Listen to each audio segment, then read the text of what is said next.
Hi everybody, Donna Partow back on the road again. This weekend I'm in Washington, D.C. and I'm with an organization called Daughters of the King. And it was actually begun in the late 1800s in the Episcopal Church, and now they're open to a variety of denominations, but it's largely in the Episcopal Church. And I'm really excited to be here with a wonderful group of women. It's primarily an older group, and that's why this afternoon I'm going to be sharing with them about the life of Moses.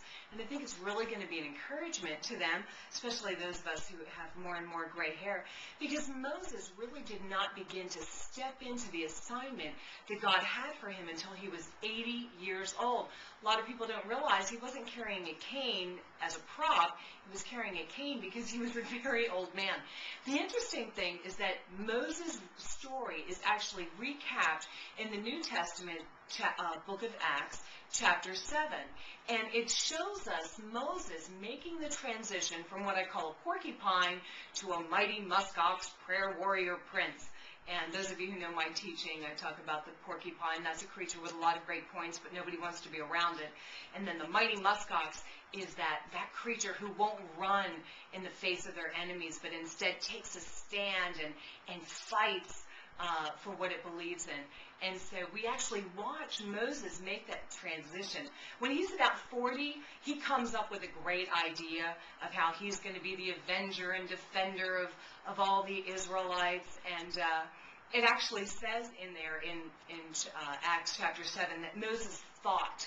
See, whenever we get into I think, I want, I feel, we're in the danger zone. We're in a porcupine state of mind. And that's where Moses was. He thought that surely everybody would recognize that he was God's gift to the world. How well do you think that turned out? So it doesn't work out. Moses sees the Israelites being abused, so he sees a bad situation. He steps into the fray and commits murder, makes it exponentially worse. Isn't this what we do? We jump into a situation where God has not sent us. We get ourselves all involved with our great ideas and what we think, what we want, what we feel, and we make the situation even worse. Well, that's what Moses did. And then he runs away and, licks his wounds and feels sorry for himself for 40 years in the desert. And then at the age of 80, he encounters God. Not just, the fire of God. And that's my thing. I love the fire and the presence of God. And he hears from God. See, that's the difference. Now it's not just Moses with a great idea about how he can straighten out everybody else. It's Moses on an assignment from God, walking in humble obedience. And Acts chapter 7, verse 35 is one of my favorite verses in the Bible, and it simply says, this is the same Moses. It's the same guy. What's the difference? The difference is Moses as a porcupine coming up with great ideas and telling everybody else how they should live their life, versus Moses, that mighty muskox, that mighty man of God, who's just being obedient to what God has asked him to do, and he's been humbled and he's been seasoned. So I'm really excited to share this message with particularly this crowd, because maybe they're 50, 60, 70 years old, whatever, and they don't feel like they've quite stepped into that assignment that God has for them. Well, they're in good company with Moses.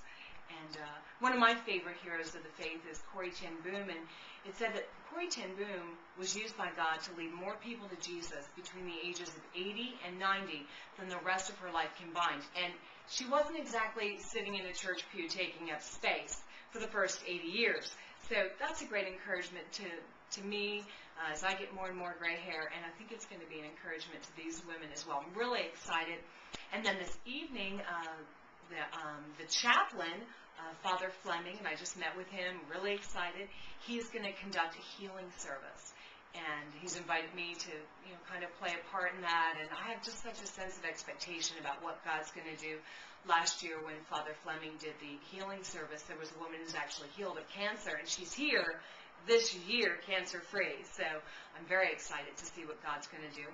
And then I only have one more event this year, and that's actually a Reformed Episcopal event, and that'll be in Texas. And then for the summer, I won't have any more domestic work, but I'm thinking about doing some overseas. I'm looking at maybe going down to Latin America or possibly to Uganda. Whatever assignment God has for me, I'm up for it, and of course I'll let you know about it. But I hope you've enjoyed these vignettes from the road. I pray that they've been a blessing to you and that you've learned a little bit about first of all, my life on the road, but more importantly, maybe you've learned a lesson or two from the little mini teachings that I've done. We'll talk to you soon. God bless.